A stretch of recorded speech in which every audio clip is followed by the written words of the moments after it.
I'm making sure I push this button hard. Yeah, I think it's going. Several times I've pushed it, and I've been playing the most brilliant guitar that was ever created in the face of the earth, and it doesn't get recorded. Right. Maybe that was good. You know, all my good sort of friends who love the old 70s, I like to make tapes for sometimes. There's a pretty good group called TOTO. He had a pretty good voice for starters, so the whole band was pretty tight. That's kind of like when bands were bands. What do we got now? What's anybody's guess? Machines. At any rate, sorry. Here's my lunch. Shouldn't say that, right? But I think for the young fans, there's, you know, because I don't want to put them down. A lot of them are, you know, listening back and playing that kind of guitar, starting those kind of bands, and I think, great, do it. You know, fight against the new world order, because you know, they're doing their best to mold you into what they want, you know, for their money sucking machine.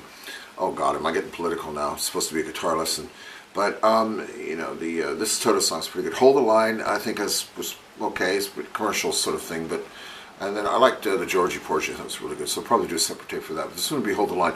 Why I mentioned the young ones? Well, you know, it's some people think, oh, if I only play those power chords, it'll make guitar easier. All right, well, yeah, it's only 2 notes, you know, and great. But the things are 2 notes in an octave, 1st, 5th, and then octave, generally. But the thing is, you still have to have the control, and the control's not easy. And I think you know, you gotta be pretty good at maneuvering your way around. So, you know, I think they take practice, but that doesn't mean it's not good. But anyway, the guitar player in there, he was pretty good, and he did a pretty good job. He played some rock and some jazz. He was quite a well-rounded sort of guitarist in that way. But I've been messing around with it. I got the acoustic, and I've got the electric, but they could do it. Maybe I'll do another lesson for it. You know, it's got the really heavy sound.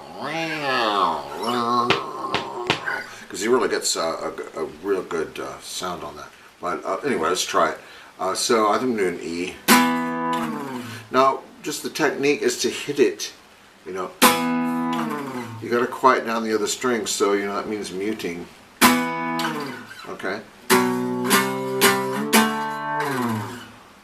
Okay, and I might make this a little bit of a vocal thing as well. But anyway, we'll get to that. So even with fuzz tone, you're still going to hear that, but maybe a little, mask it up a little bit. In fact, it's actually nice to try this to take it to acoustic guitar, because you can see which notes are kind of bleeding through and where it's not sounding right. So the acoustic doesn't lie as easily. So you can hear sometimes bleeding through. You could try the power chord with it too sometimes, and make it. I like a combination of a power chord and a, you know, and a sort of a opposition sort of you know, major chord. It's kind of nice to hear the chord, a whole chord, I think. You know, so you kind of put it in. You're hitting these first ones, right? You're getting the power chord. The other, you're getting, you know, the harmony with the sticking. That's really the third that's coming in there. It sort of adds some interesting. But then again, it doesn't have that power sound. Okay, so you try that. Oh, the line! Love isn't always on time. Oh, no, no. So it'd be something like that. And it's kind of like a semitone, you know, half step below leading it. I think he kind of does something like that. Something like that. So those are those half steps. Bits I want to talk about. They're not easy, and I can tell you that to do that and sing at the same time, a bit tough. You know, so the guitarist, he wasn't singing. I think, who was the singer in the band? Anyway, was it the drummer? I can't remember now. But anyway, oh no, probably not, because I think the drummer died. Actually, one of the guys is gone. But anyway.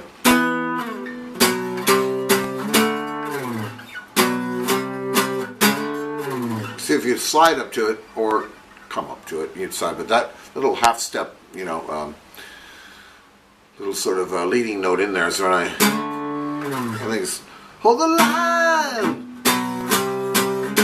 love's not always on time, Oh no, no. And I love that little keyboard bit in there. It's quite good. Okay, so I'll probably just do this as a starter, and then probably do a performance videos as well. But I like this. So there's a lot of those semitone notes in there, you know. All right, you could do it like that. Now this will be A minor and B minor to E minor. So there's your 1, 4, 5 minor there. So he really plays that.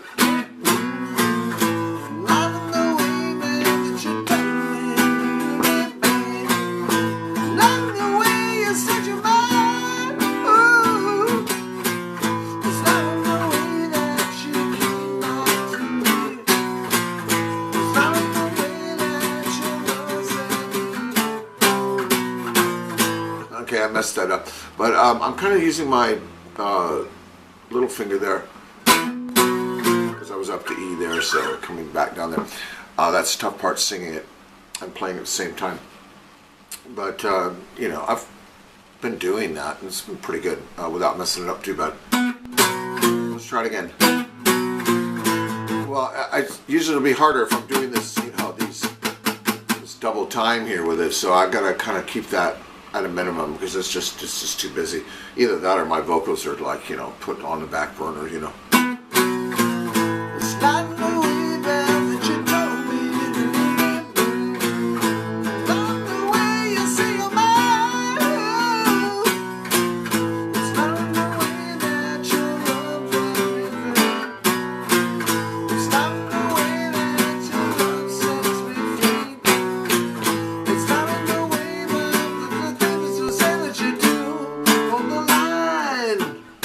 Okay, so you get an idea of it there. I think that you want to do those minor chords, maybe get a little bit of the minor, the major, because you know, C major, D major. Love isn't always on time. You don't have to come down to this 5th step here. Come up to the 12th fret. It's probably easier with electric. I haven't got a cutaway here, so that's why I'm kind of struggling with it a little bit, trying to get to that E there. But okay, so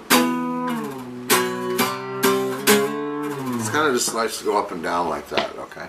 And that was what I was talking about with the control. Love isn't always on time. Oh no, no. That's probably why those increased note value there. Okay, so I'll cut it there. It's just getting hard to upload with this huge camera I've got here. And so I hope that sort of helps to explain that song. It's a good tune. I think it's a great song to work on. I recommend it for students all the time. I think you know, go away, learn this song, come back and show me what you've got. Some people like the song, some people don't. It depends on style, maybe. But I think probably it's the kind of song that you could like even if you like jazz or blues. Good luck with that.